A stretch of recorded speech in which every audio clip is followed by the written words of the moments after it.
13-year-old and a 17-year-old were shot dead this past week. Harrisburg City officials are trying to stop anyone else from getting killed. CBS 21's Maxine Rose spoke with the city spokesperson today about a new initiative starting this weekend. I know you're in the city, Maxine. Did you see anything? Yeah, Jasmine, I have seen some police cars around here, but when I spoke to the city earlier today, they told me that you will definitely see more eyes in more neighborhoods around Harrisburg. So not only here right off of Walnut Street and 2nd Street. They also say that you can really see the impact that they're making, and community members I spoke with say that they have some doubts about how they feel about the Harrisburg City Police bringing in state police. Seeing that the efforts are being made in that direction, that's a pretty positive thing. With the start of school being roughly 2 weeks away in Harrisburg, city officials say they want to stay ahead of an end of summer frenzy and keep another tragedy from devastating the community. What happened this past weekend cannot happen again. We absolutely 100% take it seriously.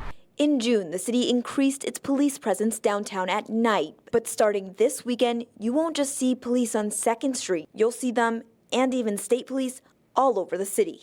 Overall, I feel safe because I feel like there does need to be more police officers around. I think it's a good idea. We could probably use more policing in the city right here, especially in Midtown. There's a lot of activity going on. However, some say they still feel mixed about it. I feel like people will be more on edge, you know what I mean? Like just slightly, because they're here to help, but then also it's kind of a shifted area for us in this community, young black men in this community. The more officers we have patrolling the streets at night, the more people see that there are officers there watching out for their best interest.